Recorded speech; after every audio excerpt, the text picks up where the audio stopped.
Now we are doing the sum related to Waheed control accounts again. This is a sum that has come in May, June 2017, paper 22. Waheed is a trader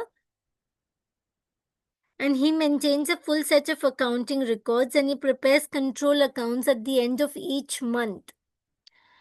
I have to name the books of prime entry which Waheed would use to obtain the information when he's preparing his SLCA. So we have 7 books of prime entry: purchase book, purchase return book, sales return book, general journal, cash book, and petty cash book. So when he is recording his entries in the sales ledger control account, what would be the books of prime entry that he would be using? So for discount allowed, he would use the cash book. For bad debts, he would use his general journal. For contra entries, also general journal. And for returns, it's a bit tricky. He's preparing his SLCA, so he would use his sales return journal. Okay. Now the next part is state the meaning of contra entry in connection to control account. You have to learn this. Contra entry is the one that appears on the debit of the PLCA and on the credit of the SLCA. It means the customer is also your supplier. Why do you make such a contra entry? The entry is made in your SLCA, so the customer, instead of paying you money, is supplying you goods. So the customer account is set off. It is settled against a supplier account of the same person. So the customer account or the SLCA is set off against the PLCA. They want to know where will the items appear in the PLCA. So PLCA usually has a credit balance. Below that, credit purchases, and everything else comes on the debit side. So cash purchases do not come in the PLCA. Discount received would come on the debit side. And here you also have 3 unusual items. That is your dishonor, interest, and refund. So interest would also come on the credit side. Let's go ahead. I want to prepare the SLCA. Before I go to prepare the SLCA, I need to do the markings. This is the debit and credit balance on the opening date. Debit and credit balance on the opening date. Writing the dates gives you 1 marks. Total for the month. Whenever they give you total for the month, you're going to record everything on the last date. SLCA usually has a debit balance. Below that, credit sales, everything else over here. So check received from a supplier, credit side. Customer. Supplier is not over here. So this is SLCA, credit. Check received from a customer, which was included over here. Later dishonored. So DIR would come over here. SLCA debit. You're going to write bank. In the bracket, you will write dishonored checks. Discount allowed will be on the credit. Received is not a part of SLCA. Returns by the customer is again on the credit. Suppliers is not a part of SLCA. Contra entry would again be on the credit. Bad debts would be on the credit. Now they have given you on April 1 the debit and the credit balances. That means when you close the account, you don't know the amount as of now. But on April 1, the debit balance 2670, which is over here, the opening debit would be the closing credit. You need to understand this very properly.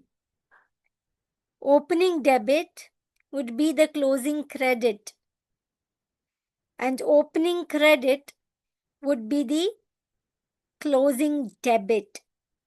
Opening balance is same side, closing balance is opposite side. Opening balance is below the two lines, closing balance is above the two lines.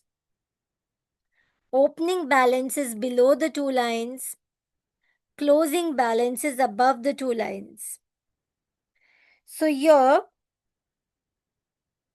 they want you to insert a figure for credit sales. You need to read the information properly. So they were not giving you any credit sales. This is your balancing figure that you were trying to find out. Please pause, try, then look at the video. Don't directly copy the answers. Look at the figures. Look at what you're asked to find. Try to recall the format and then go down. Now, they're telling us suggest two reasons why an SLCA would have a credit balance.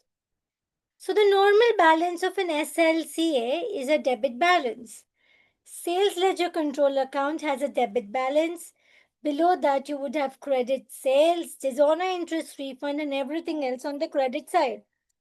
Now, why would it have a credit balance?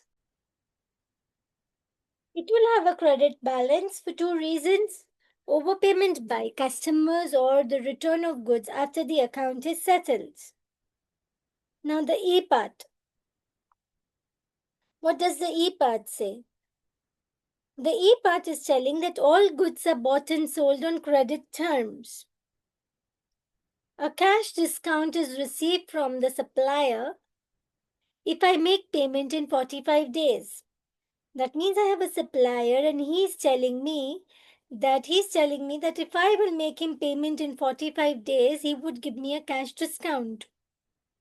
So what do? I tell my customers that if they pay me in 30 days, I would give them a cash discount. So if the customers would pay me in 30 days, I will give them discount and take the discount from the suppliers. And I am keeping 15 days in hand with me. State whether Waheed would be satisfied with the change in the collection period for trade receivables. So initially, Waheed was collecting money from his trade receivables in 33 days. Trade receivable collection period. Now he is collecting money in 29 days. So would he be satisfied with the change in the period? He is collecting money totally 4 days earlier. So he would be satisfied. Why would he be satisfied?